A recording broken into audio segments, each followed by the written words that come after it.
Bienvenue dans cette nouvelle édition du Non-Stop Info. Au sommaire, le nouveau président burkinabé Roch Marc Kaboré face aux défis de son mandat. Le chantier économique apparaît déjà comme le dossier prioritaire dans un pays où le chômage reste endémique.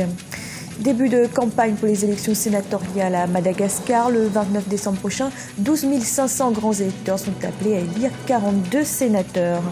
Et retour sur le dernier salon Afrique Talent qui vient de s'achever à Paris, en France. Nouveauté de cette édition, un salon digital permettant des échanges en ligne entre recruteurs et candidats.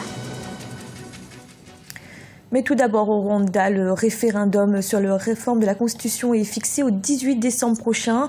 La révision constitutionnelle, déjà approuvée fin novembre par le Parlement rwandais, permettrait au président Paul Kagame de briguer un troisième mandat en 2017. En tout, quelques 6 millions d'électeurs sont appelés à se prononcer sur cette réforme. Au Burkina Faso, à peine élu, le nouveau président Roch Marc Kaboré doit faire face aux attentes de la population. Et dans un pays où le chômage reste endémique, notamment chez les jeunes et dans les zones urbaines, ce sont les chantiers économiques qui apparaissent comme prioritaires. Deogratias Espodo. Vainqueur de la présidentielle du 29 novembre 2015, le nouveau président du Burkina Faso, Roch Marc Kaboré, doit désormais combler les attentes du peuple burkinabé. D'après les analystes, les défis sont essentiellement sécuritaires et surtout économiques dans un pays où le chômage reste endémique, surtout dans les zones urbaines ou semi-urbaines. Selon une étude publiée en 2012 par l'Observatoire burkinabé pour l'emploi et la formation professionnelle, environ 51% des jeunes de 15 à 29 ans sont sans emploi et pourtant le pays a de quoi relancer les secteurs porteurs pour booster sa croissance. L'inflation que nous avons connue en 2014 était fondée sur des questions pauvreté, chômage. Il me semble que dans ces conditions, le nouveau gouvernement devrait s'attaquer à ces questions-là. Le chômage dans notre pays touche pour l'essentiel les jeunes. Et de façon générale, c'est encore plus les plus éduqués qui sont au chômage. C'est vrai qu'on ne peut pas se concentrer exclusivement sur les questions économiques, mais il me semble quand même que les questions économiques doivent être au centre de l'action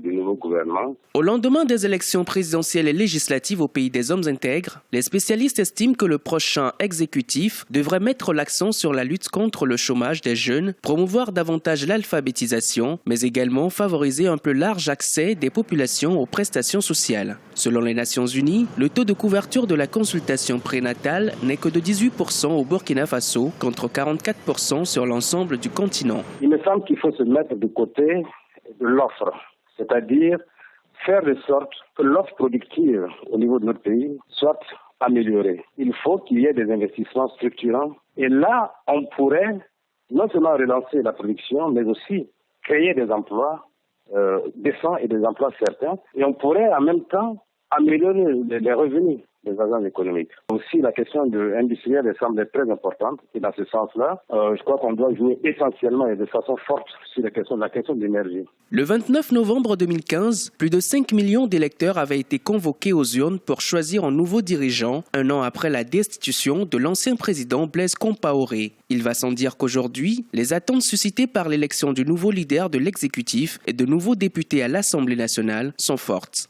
Avec un taux de croissance du PIB estimé à plus de 6% par le Fonds monétaire international, les analystes se veulent désormais plus optimistes.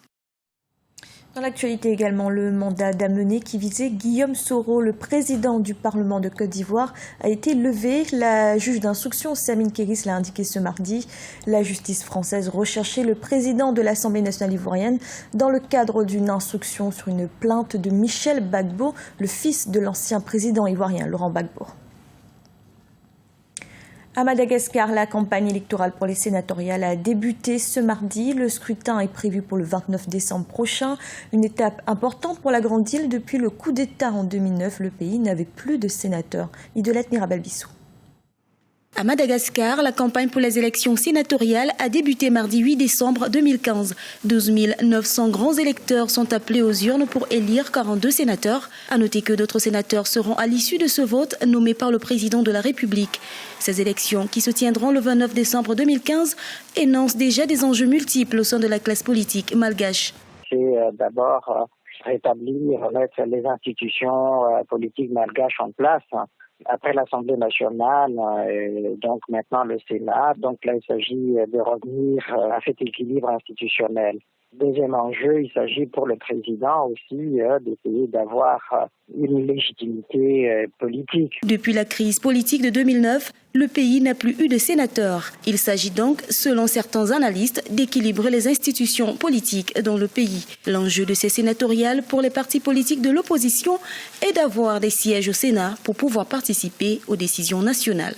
Maintenant, ces élections vont confirmer le retour du Sénat dans l'espace public, puisque le Sénat représente les différentes régions malgaches. Depuis les événements que Madagascar a connus, les coups d'État, les troubles politiques, c'est l'une des institutions qui avait été oubliée. La campagne électorale des élections sénatoriales va durer 21 jours. Les candidats vont devoir mettre ce temps de campagne à profit pour convaincre les 12 900 grands électeurs que sont les maires et les conseillers municipaux. Le mandat des sénateurs est de 5 ans à Madagascar. La Chambre haute représente les collectivités territoriales décentralisées et les organisations économiques et sociales. Elle conseille aussi le gouvernement en matière de développement économique et social. Au Gabon, la révision de la liste électorale doit prendre fin le 13 décembre prochain. L'opération avait commencé le 30 octobre dernier en préparation à l'élection présidentielle de 2016. Mais à quelques jours de la fermeture des différents bureaux, l'engouement reste mitigé. Un reportage de notre correspondant Douglas Toutoum. À moins de 9 mois de la tenue du scrutin présidentiel, le Gabon procède à la révision de la liste électorale. Seulement, à 5 jours de la fin de cette opération dans la capitale gabonaise Libreville, l'engouement reste mitigé dans les centres d'enrôlement. L'intérêt des populations varie d'un centre à un autre. Je suis venu fouiller sur la liste des votants pour revoir si mon nom y figure et s'il n'a pas été égaré quelque part, pour préparer l'avenir. Je suis très satisfait parce que ceux dont les noms ne figurent pas, ils sont obligés de se faire enregistré. Débutée le 30 octobre 2015, l'opération de révision de la liste électorale en prélude à l'élection présidentielle de 2016 au Gabon prendra fin le 13 décembre 2015. Dans chacun des 6 bureaux de Libreville, le nombre de nouveaux électeurs tourne autour de 150 personnes depuis le 30 octobre à ce jour. Comme d'habitude, c'est d'abord au petit trot. On a enregistré l'arrivée des gens au fur et à mesure. C'est maintenant que l'engouement est un peu plus poussé. Et vous avez remarqué qu'on a même mis un dispositif à l'entrée. La sécurité aussi est en branle. On filtre d'abord depuis l'entrée parce qu'on était envahi tout à l'heure. Effectivement, les gens ont tendance à attendre un peu les derniers jours pour venir. Au-delà de cette opération, les futurs électeurs, tous bords confondus, prônent pour une transparence électorale en 2016. Entre la majorité et l'opposition, moi je crois que tous parlent du même langage. Ici, ce qu'on veut, c'est les élections transparentes. On veut que ça se passe dans la transparence et que tout le monde puisse accorder les élections. Le Gabon va organiser la deuxième élection présidentielle depuis le décès en 2009 du président Omar Bongo Ondimba. Ce scrutin est très attendu par tous les acteurs politiques du pays. Au lendemain de la leçon démocratique que le Burkina Faso a donnée au monde en général et à l'Afrique en particulier, le monde attend de voir le Gabon à l'œuvre en 2016. Le dernier salon Afrique Talent vient de s'achever. L'événement avait lieu à Paris, en France. Un rendez-vous qui a pour objectif de mettre en relation les entreprises et des candidats qualifiés à la recherche d'opportunités. Nouveauté de cette édition, un salon digital permettant des échanges en ligne. Écoutez à ce propos Didier Akoueté, président du salon. Cette année, il y a eu une innovation majeure, c'est qu'une partie du salon s'est déroulée en ligne. Vous savez qu'aujourd'hui, les processus se dématérialisent de plus en plus et que les candidats sont finalement partout dans le monde, aux États-Unis, en Asie, en Afrique. Et l'idée, c'était de permettre à ces candidats de rentrer en relation avec les DRH qui recrutent, qui viennent habituellement à nos forums Afrique Talent, pour qu'ils aient déjà un premier contact sur la toile.